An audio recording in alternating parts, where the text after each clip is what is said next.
नाती राजा तो एक ऐसे हैं कि वो कोई काम करते तो है नहीं है।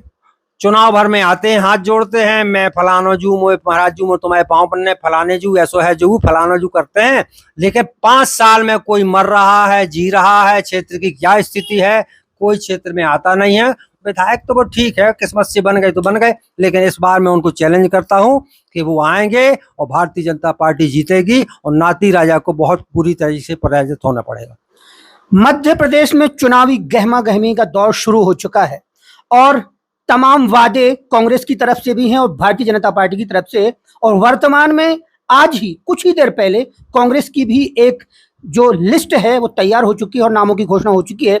इस बीच हम आज हैं छतरपुर जिले की राजनगर विधानसभा के अंतर्गत लवकुश नगर में। लवकुश नगर के एक वरिष्ठ कार्यकर्ता जो कि जिला के उपाध्यक्ष भी रहे हैं भारतीय जनता पार्टी के, साथ हमारे बीच हैं राकेश रिछारिया जी। हम सीधी बात करेंगे कि आखिर इस सीट का जो अंक गणित है क्या है और यहाँ पर पार्टी के बारे में क्या चर्चाएं हो रही हैं और पार्टी जो विपक्ष के जो प्रत्याशी हैं उनके बारे में क्या चर्चाएं हो रही हैं। तो सीधे तौर पर हम यहाँ के अंक गणित के बारे में, यहाँ की राजनीतिक गहमा गहमी के बारे में जानते हैं राकेश रिछारिया जी से। नमस्कार, आपका बहुत बहुत स्वागत है। नमस्कार भाई साहब।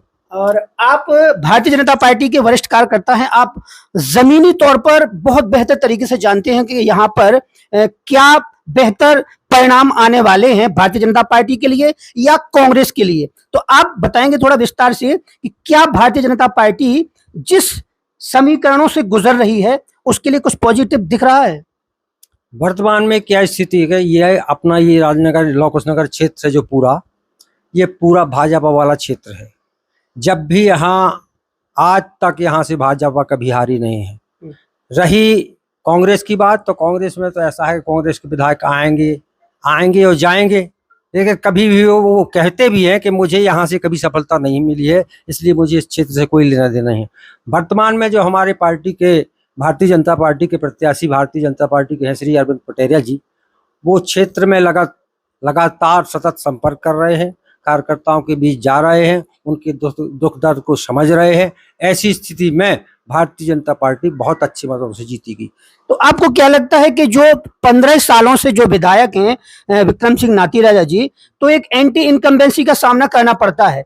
हालांकि सरकार में भारतीय जनता पार्टी रही है तो भारतीय जनता पार्टी के बारे में भी चर्चा हो सकती है और जैसे ही उनके बारे में भी चर्चा हो सकती है।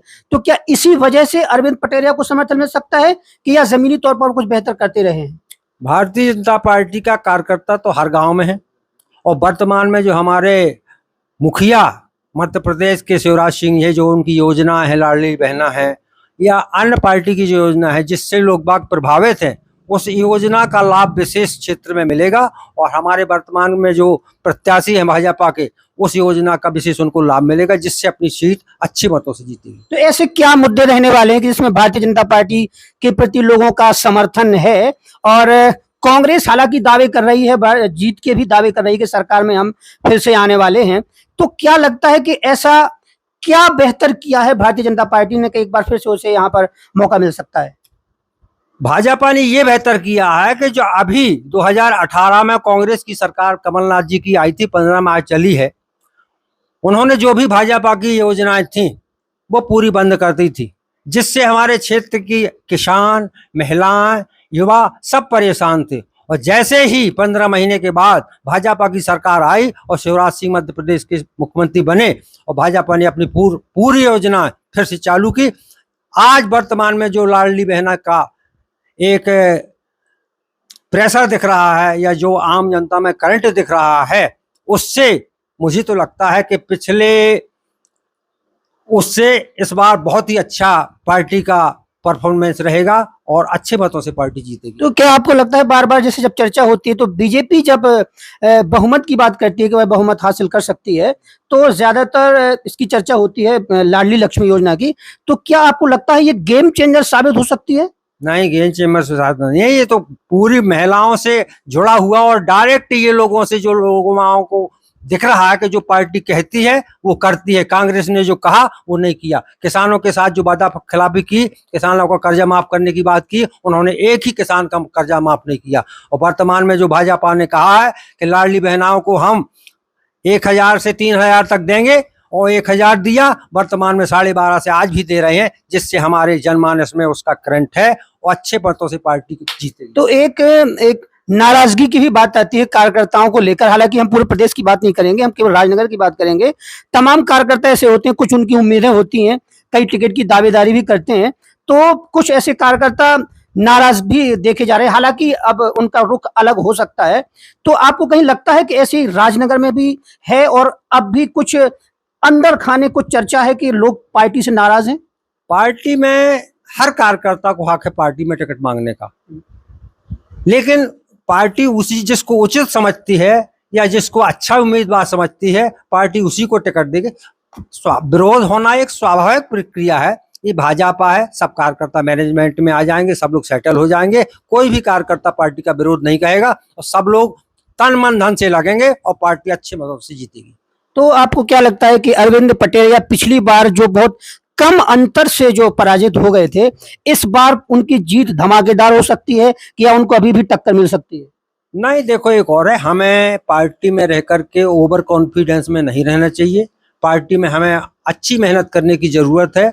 किसी भी कार्यकर्ता को कमजोर नहीं समझना चाहिए। हर कार्यकर्ता का अपनी अपनी जगह वजन है। हर कार्यकर्ता को साथ में लेके चलें और पार्टी अच्छे मतों से जीतेगी। और नाती राजा जो कि 15 सालों से विधायक हैं, उनको लेकर तमाम तरीके की बातें होती हैं। कहते हैं कि 15 साल से विधायक हैं। अलग अलग लोग कहते हैं कि उनके बीच ना पहुंचने के आरोप भी उन पर लगते हैं।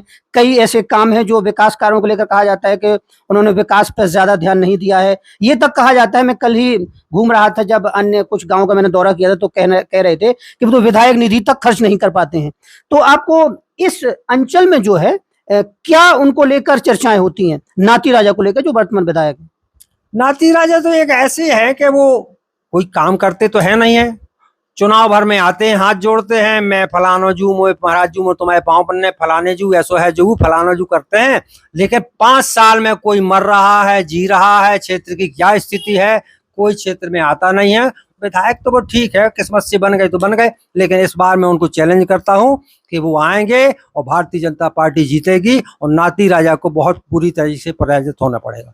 अच्छा, युवा, अगर एक समीकरण की बात करें तो युवा, इसके अलावा कुछ बुजुर्ग महिलाएं हैं, महिलाओं को लेकर आप बात करते हैं कि लाड़ी लक्ष्मी को लेकर साथ मिलेगा, और वरिष्ठ जो नागरिक हैं, इसके अलावा खास तौर पर जो जातिगत समीकरण की बात हो रही थी, आपको लगता है कुछ जातिगत समीकरण कुछ प्रभाव दिखाएगा इस चुनाव में? नहीं, भाजपा में कोई जातिवाद का नहीं रहता है। भाजपा, मेरे कहने का मतलब जैसे बीएसपी से भी यहाँ पे चुनाव, बीएसपी भी चुनाव लड़ रही है, सपा भी चुनाव लड़ रही है, तो ऐसे में वोट बढ़ने का खतरा होता है। तो पार्टी ऐसे में कैसे तय करेगी कि उसे सब समाज के वोट मिलेंगे? क्या है कि भारतीय जनता पार्टी में कोई जातवाद नहीं चलता है। पार्टी का उसका एक सिंबल होता है, एक ही उसका प्रत्याशी है, वो है कमल का फूल। हर पार्टी ठीक है, जातवाद लोग बाग पहलाने का प्रयास जरूर करेंगे, लेकिन मैं ये मानता हूं कि भारतीय जनता पार्टी जातवाद में भरोसा नहीं करती है और सब कार्यकर्ता मिलकर पार्टी का काम करेंगे, जिससे हमारी पार्टी आगे बढ़ेगी। तो ये थे हमारे साथ राकेश रिसारिया जी, जो कि वरिष्ठ कार्यकर्ता भी हैं और भारतीय जनता पार्टी के पूर्व जिला उपाध्यक्ष भी रहे हैं, और बेहतर तरीके से इन्होंने राजनगर विधानसभा के बारे में अपना मत रखा और स्पष्ट तौर पर यह भी घोषणा कर दी कि भारतीय जनता पार्टी यहाँ बड़े अंतर से विजयी होने वाली। महाकवि न्यूज से आपका बात करने के लिए बहुत बहुत धन्यवाद।